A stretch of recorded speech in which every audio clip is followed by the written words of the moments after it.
We got this. We got this lit. Champions. We got this lit. Yeah. We do. You're going to be all right. Life is good. Yeah. Life is good.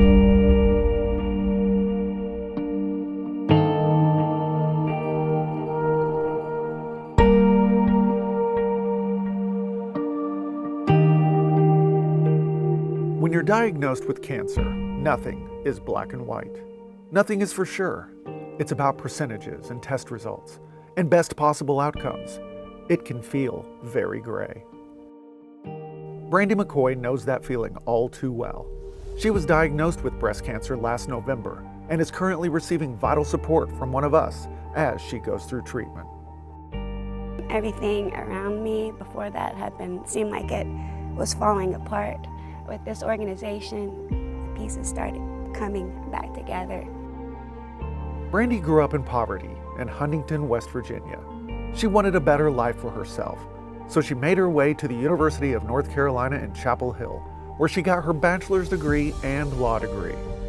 Her dream was to go back to West Virginia and work on projects to help lift up the downtrodden in her home state. And that's exactly what she did. All of that came to a sudden stop when my brothers and I heard that Mom was in hospice. Brandee's mom, Linda, was living in New Bern, North Carolina, a long way from West Virginia. But Linda needed her family, so Brandee quit her job and moved into her mother's home, so Linda wouldn't have to be alone during her final days. Linda passed away in April 2018. 5 months later, Hurricane Florence struck the North Carolina coast with a fury, devastating New Bern. The house got hit by a 13-foot storm surge. We live about 500 feet from the water.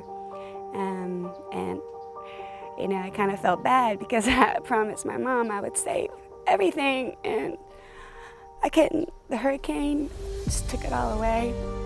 The devastating storm destroyed Brandee's home, leaving her and her dog all alone in a new place where they had no friends or family and nowhere to go. Sometimes I didn't want to stay in a hotel, I just wanted to be on my property, so I slept on those picnic tables in the back because it costs money every day to stay in a hotel. FEMA finally provided Brandee with a trailer, which she now lives in with her dog. But that bright spot didn't last long. She'd been noticing lately that she didn't have as much energy and her breasts felt hard, like concrete, not normal. So she went to the county's public health clinic to get checked out.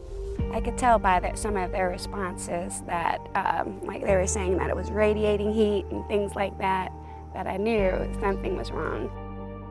Brandee's gut sense was right. She was diagnosed with breast cancer, stage 2B, and was HER2 positive. Difficult news to hear for someone who doesn't have a home, a job, or health insurance.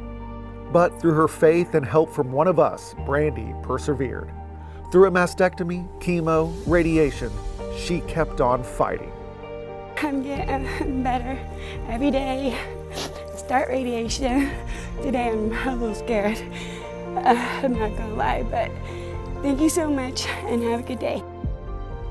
There's one time I didn't know if I could make it. Like, I just thought, like, if I had more of these chemo sessions, there was no way. But I'd get a call from Steph or I'd get a text from Liz.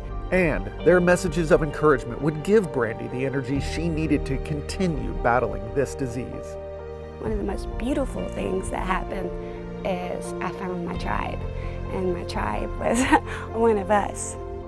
Beyond emotional support, one of us also provided Brandee with money for groceries so she could afford healthy, fresh foods, and gas cards so she could easily pay to drive between New Bern and Chapel Hill for treatments. One of us also helped Brandee pay her utility bills. I was just able to relax on the days that I was struggling with chemo because I knew that my lights weren't going to be cut off. I knew that my water was going to be on. I could relax, and just being able, just receiving that kind of help during this time makes all the difference in the world. This is exactly the kind of comfort one of us strives to bring to women as they undergo surgery and treatment. We never want them to have to choose between buying groceries or going to chemo. I would like to take the opportunity to thank each and every donor in this room tonight. Your contributions make a world of difference. The stories, the lives that you're touching, you have no idea what kind of impact. You're truly, truly a blessing. By the end of the year, Brandee should be done with her treatments, and she's looking forward to finally shaking that gray cloud that's been hanging over her for so long, and build a new life for herself. Look for a job and live, and just be happy and grateful every day that I had a second chance to live.